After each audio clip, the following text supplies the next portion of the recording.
ကမ္ဘာ့ရောင်းအားအကောင်းဆုံးစာအုပ်တွေထဲကတစ်ခုဖြစ်တဲ့ဒီအာနာဇက်ဆိုတဲ့စာအုပ်လေးအကြောင်းကိုပြောပြပေးမယ်။တချို့လူတွေကတော့ဒီစာအုပ်ကလူငယ်တွေအတွက်မဖတ်သင့်တဲ့စာအုပ်မကောင်းတာတွေလုပ်ဖို့တွန်းအားပေးထားတဲ့စာအုပ်ဆိုပြီးတော့ပြောကြတဲ့လူတွေရှိတယ်။နောက်တစ်ခုက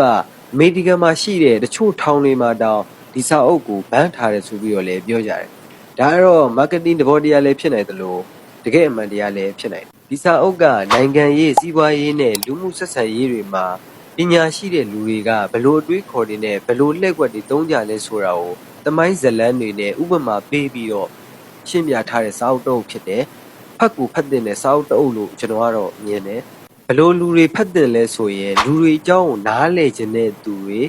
ကိုကာကွယ်ခြင်းတဲ့သူတွေအခြေအနေမျိုးမျိုးပေါ်မှာဘလို့ဉာဏ်သုံးပြီးတော့နေထိုင်ရမလဲဆိုတဲ့အရာကိုသိခြင်းတဲ့လူတွေအတွက်ဖတ်ကိုဖတ်တဲ့စာအုပ်တစ်အုပ်လို့ပြောချင်ပါတယ်။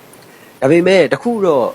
သတိပေးချင်ပါတယ်ဒီစာအုပ်ကမကောင်းတာတွေလုပ်ဖို့တွန်းအားပေးထားတဲ့စာအုပ်မဟုတ်ပါဘူးလူတွေကိုလှည့်စားဖို့ထက်လူတွေလှည့်စားတာကိုမခံရဖို့ဖတ်ကိုဖတ်တဲ့စာအုပ်တစ်အုပ်လို့ပြောချင်ပါတယ်